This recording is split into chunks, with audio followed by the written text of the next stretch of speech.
দেখো আমার শাশুড়ি খুব শরীর খারাপ, প্রচণ্ড পরিমাণে এই গরমে ঘামছে, যে কারণে ওনার প্রেশারটা পুরো লো হয়ে গেছে। আজকে ডাক্তারখানায় গেল, গিয়ে ডাক্তার বললো যে প্রেশার একদম লো হয়ে গেছে। তো বললাম যে একটু দুধ খাও, কারণ দুধ নেয়, তো দুধ খাবে না, দুধ চা খাবে বলে চা করতে দুধ চা খাবে।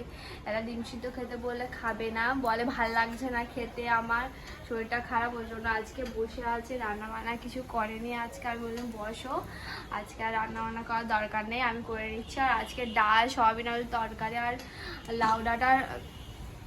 লাউ ডাঁটার চচ্চড়ি হচ্ছে চিংড়ি দিয়ে। আর দিদিভাই তো গেছে সেই স্কুলে, এখনো পর্যন্ত আসেনি। তো আসলে আর কি করবে বলো, ভাতটা বসাতে, কারণ বড় হাঁড়ি ভাত আমি বসাতে পারি না, আর ফ্যান গালতেও পারি না। আমি পারি, তবে কিন্তু ভয় লাগে, এই আর কি। যাই হোক, উনি এখন মুড়ি খাচ্ছে, বললাম মুড়ি খেতে হবে না, তো মুড়ি তেল মিশিয়ে খাচ্ছে এখন চানাচুর দিয়ে।